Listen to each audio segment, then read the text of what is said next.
Enrico Macias, de son vrai nom Gaston Grenacia, né le 11 décembre 1938 à Constantine, en Algérie, est un chanteur, compositeur et acteur français d'origine juive algérienne qui a marqué durablement la scène musicale mondiale avec son mélange de musique arabo-andalouse et de pop française.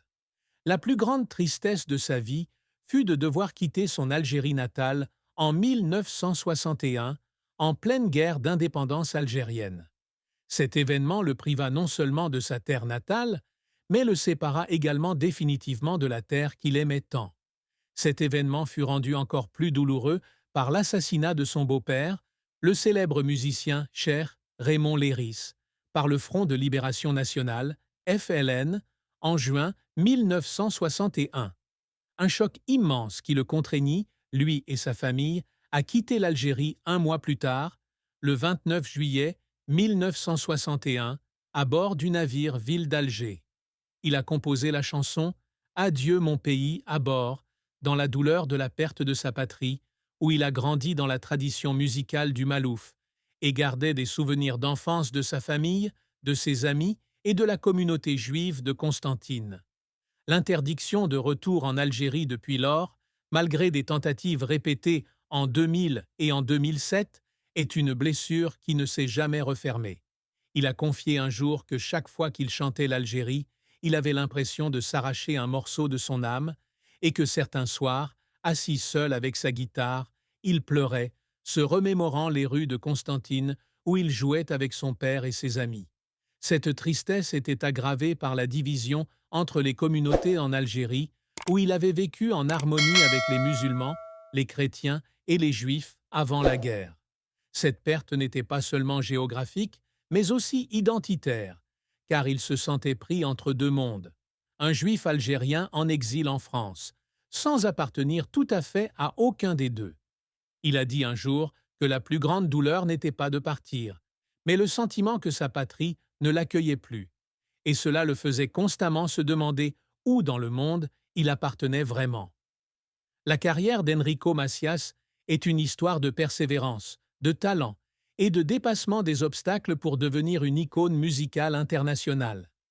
Dès son plus jeune âge, il joue de la guitare et rejoint le groupe de Cheikh Raymond Léris à 15 ans, apprenant la tradition du Malouf auprès de son père, Sylvain Grenacia, violoniste talentueux. Bien qu'il se tourne d'abord vers l'enseignement, il n'abandonne pas sa passion pour la musique et, après son installation en France en 1961, décide de se lancer dans une carrière professionnelle. En 1962, il se fait remarquer dès sa première apparition à la télévision française, dans l'émission 5 colonnes à la une, où il interprète Adieu mon pays, chanson devenue emblématique pour les Pieds Noirs ayant quitté l'Algérie. Cette chanson, ainsi que son premier album Enfant de tout pays, paru en 1963 chez Pathé Marconi, lui permettent de conquérir un public international, notamment en France, au Liban, en Turquie, en Grèce et en Israël. Les années 1960 le voient percer avec des chansons comme Les filles de mon pays, Entre l'Orient et l'Occident, et L'Oriental, qui mêlent rythmes arabo-andalous et style de la chanson française, et séduisent tant le public juif qu'arabe. En 1972, il reçoit un disque d'or pour l'album Mélissa, dont la chanson Malheur à celui qui bénit un enfant devient un succès, dont il cède les droits à l'UNICEF. Il rencontre également un vif succès en se produisant dans des salles prestigieuses comme l'Olympia de Paris, le Royal Albert Hall de Londres et le Carnegie Hall de New York en 1968, où il fait vibrer le public américain.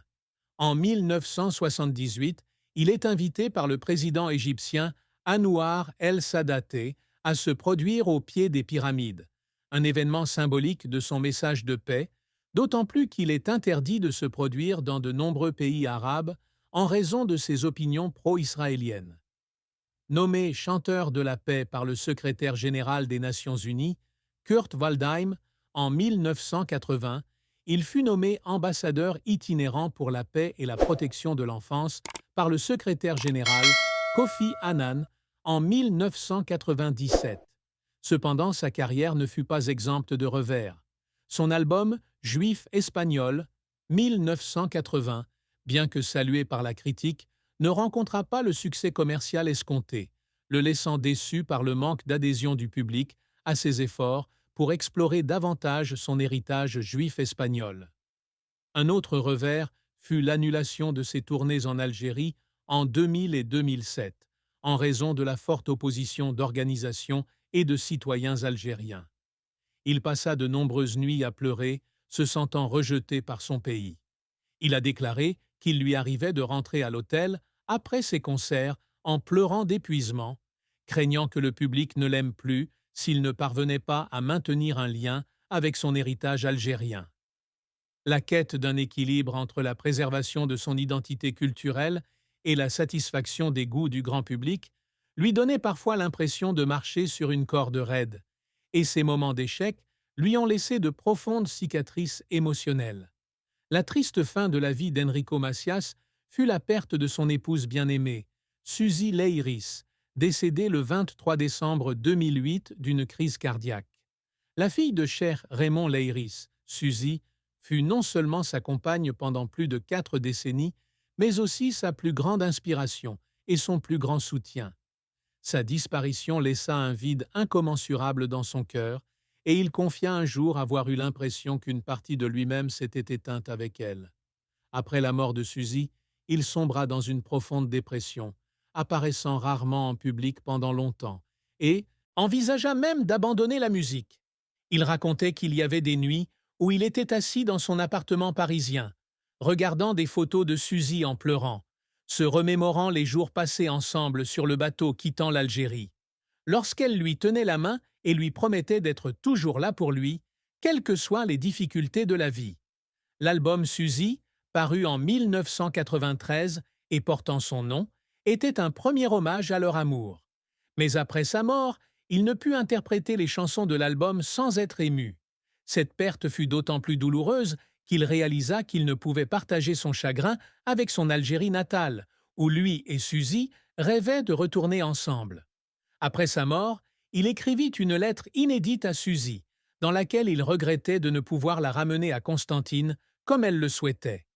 La mort de Suzy fut non seulement une perte personnelle, mais aussi un rappel de ses rêves inassouvis, comme celui de monter sur scène en Algérie à ses côtés. Fans et amis, comme le chanteur Gilbert Bécaud, qui l'avait un jour invité en première partie d'un spectacle, lui exprimèrent leur profonde sympathie alors qu'il luttait contre son chagrin, réalisant que derrière l'image d'un chanteur souriant se cachait un homme profondément blessé. L'amour et le mariage d'Enrico Macias furent une histoire d'engagement profond et exigeant, avec sa femme Suzy Leiris au cœur de sa vie. Ils se rencontrèrent à Constantine, jeunes, et partagèrent une passion pour le malouf grâce au groupe de son père, Cheikh Raymond. Ils se marièrent avant de quitter l'Algérie en 1961 et Suzy devint une compagne indispensable pendant son exil. Elle fut non seulement son épouse, mais aussi son amie, son mentor et l'inspiration de nombre de ses chansons, comme Le mendiant de l'amour et Tu es le soleil de ma vie. Cependant, leur mariage ne fut pas sans chagrin. L'une des plus grandes difficultés fut la pression de l'exil et l'interdiction de retour en Algérie, qui les laissa tous deux constamment nostalgiques. Suzy, qui avait également des souvenirs de Constantine, lui racontait souvent des anecdotes d'enfance, et ils rêvaient tous deux de retourner en Algérie avec leurs enfants, Josia et Jean-Claude. Cette tristesse fut aggravée lorsque la santé de Suzy commença à décliner dans les années 2000 en raison d'une maladie cardiaque. Enrico a raconté un jour qu'il y avait des jours où il se sentait impuissant lorsqu'elle était fatiguée et qu'il pleurait en pensant qu'il ne pouvait rien faire pour lui offrir une vie plus épanouissante. À la mort de Suzy en 2008, il avait l'impression d'avoir perdu la moitié de sa vie. Il a confié un jour qu'elle était la seule personne à comprendre sa douleur d'être séparé de l'Algérie et que cette perte le laissait plus seul que jamais. Malgré cela, leur amour est resté une grande source de motivation pour lui et il a continué à écrire des chansons pour la faire vivre dans sa musique. Après la mort de Suzy, il ne s'est pas remarié, affirmant que personne ne pouvait la remplacer dans son cœur. Il a également admis qu'il y avait eu des moments où il se sentait coupable d'avoir consacré autant de temps à sa carrière, la laissant subir les pressions de la vie publique sans se plaindre. Le secret qu'Enrico Macias a gardé si longtemps caché était lié à ses profonds combats identitaires et à son sentiment de non-appartenance. Malgré sa réputation de chanteur porteur d'un message de paix, il partageait rarement son sentiment d'être tiraillé entre ses identités de juif algérien, d'exilé français et d'artiste international. Il écrivit un jour dans son journal intime, jamais publié, qu'il se sentait comme un perpétuel vagabond, insuffisamment accepté en France en tant que Français, ni accueilli en Algérie en raison de ses opinions pro-israéliennes. Ce secret le tourmentait, car il ne voulait pas que le public voie sa faiblesse, craignant que cela ne ternisse l'image optimiste qu'il s'était construite. Un autre secret était la gravité de la dépression qu'il avait subie après la mort de Suzy. Si le public savait qu'il avait perdu sa femme, peu savaient qu'il avait envisagé le suicide dans les mois qui ont suivi, sentant que la vie n'avait plus de sens. Il garda ce secret, le partageant uniquement avec son fils Jean-Claude, qui l'aida à le surmonter en l'encourageant à continuer d'écrire. Il cacha également les lettres qu'il écrivait à l'Algérie afin de communiquer avec sa patrie où il ne pouvait retourner. Ces lettres, qu'il conservait chez lui dans une petite boîte en bois, contenaient des pensées sur son désir de retrouver Constantin, ses anciens amis et ses rêves inassouvis. Il confia un jour à sa fille Josia qu'il ne souhaitait pas que ces lettres soient publiées, car elles étaient trop personnelles et risquaient d'être mal interprétées dans un contexte politique sensible. Ces secrets révèlent un Enrico Macias bien plus profond et vulnérable que son image publique. Un homme qui s'efforçait d'apporter de la joie par sa musique, mais luttait contre une douleur cachée. Enrico Macias n'a pas seulement réussi à devenir un chanteur célèbre, mais aussi à utiliser la musique comme un pont entre les cultures et à promouvoir la paix. Il a toujours souhaité être reconnu comme un artiste, non seulement pour les Juifs ou les Pieds Noirs, mais pour tous, avec des chansons interprétées dans de nombreuses langues comme le français, l'arabe, l'hébreu, l'espagnol et l'italien. Le disque d'or reçu pour son album Mélissa en 1972 et le titre de chanteur de la paix décerné par les Nations Unies furent des étapes importantes dont il était fier, car elles reflétaient ses efforts pour diffuser un message d'amour et d'unité. Il a également souhaité construire un héritage musical durable, avec plus de 60 albums et des centaines de chansons, d'Adieu mon pays à Zingarella, immense succès en Israël et en Turquie en 1988. Il s'est également essayé au métier d'acteur, jouant dans la pièce Quelle nuit en 1992 et des films comme La vérité si je mens. 2. Démontrant ainsi sa polyvalence. Il souhaitait également inspirer la jeune génération, notamment son fils Jean-Claude, producteur de musique, et sa fille Josia, qui l'encourageait à poursuivre ses propres passions.